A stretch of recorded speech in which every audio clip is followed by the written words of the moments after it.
Today we'll be making this fiery hot chicken vindaloo recipe. Hi and welcome back to Garfin's Creation. This recipe is so easy that you love making it every time. Though I'll be making it with chicken, you can always substitute the chicken with pork, beef or even lamb. So let's start with the recipe. All we have to do is make a paste of all these spices.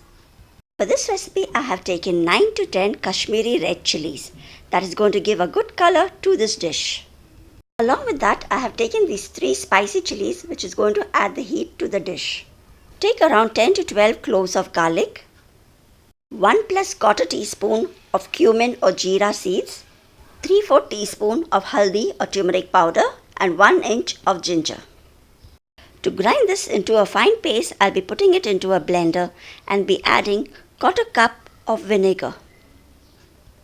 I'll be using the Kalvert's white vinegar for grinding this. This is quarter cup of vinegar. I'll just be adding a little water and grinding this into a paste and getting it back. You can use this Vindaloo Masala for many other recipes as well. So after grinding, this is how the masala will look. It's nice, red and fiery hot. This quantity of masala is sufficient for half a kg of chicken pieces. So now let's add this to the chicken. This half a kg chicken pieces have been thoroughly washed. And to this I'll be adding 1 teaspoon of salt. All we have to do now is add the paste that we have just ground. This vindaloo tastes best with pork, but you can also use chicken, beef or even lamb in its place. So now I'll just mix the chicken with the salt and the masala. I will now rinse the mixie jar with some water and add it to this chicken. I'll be using approximate 1 cup of water. This Vindaloo Masala is so easy to prepare that you can make it in advance and store it in the fridge. And then use it whenever you feel like making vindaloo. Now I have rinsed the jar with 1 cup of water and this is the consistency how it looks like. Now all that we have to do is let the chicken cook. So just keep it on the stove and let it cook for 1-2 minutes till it gets a nice boil. After the gravy starts to boil, I'll just be adding half a teaspoon of sugar. A little sugar will nicely balance all the flavors in this vindaloo recipe. Once we have mixed in the sugar, we will stir the chicken and let it simmer with the lid on for around 15 to 20 minutes or until the chicken is fully done. We will let the chicken cook on medium to low flame.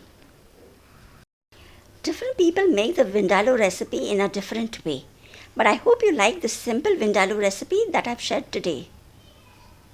So after approximate 18 minutes, I'll check in if the chicken is cooked. And if you find that there is too much gravy and you want to make it a little more drier, you can continue cooking this on high flame till the gravy thickens a bit. The chicken is fully cooked now. At this time, you can also check for the salt and the vinegar and adjust that accordingly. I'll be just adding 1 teaspoon more of vinegar. This is completely optional and you can just adjust it according to your taste. Give it a good stir and our chicken vindaloo is ready to be enjoyed. I'll be enjoying this delicious vindaloo with some chitaps. I have recently posted the video of how to make chitaps at home and you can find it on my channel. I'll put the link in the description box too. I hope you like this chicken vindaloo recipe and do leave your feedback after you have tried it. These are the chitaps that I had made recently. If you like, do watch that video too. Thank you all for watching this video and do like, share and subscribe to Garfin's Creation. And I'll be seeing you soon in the next video.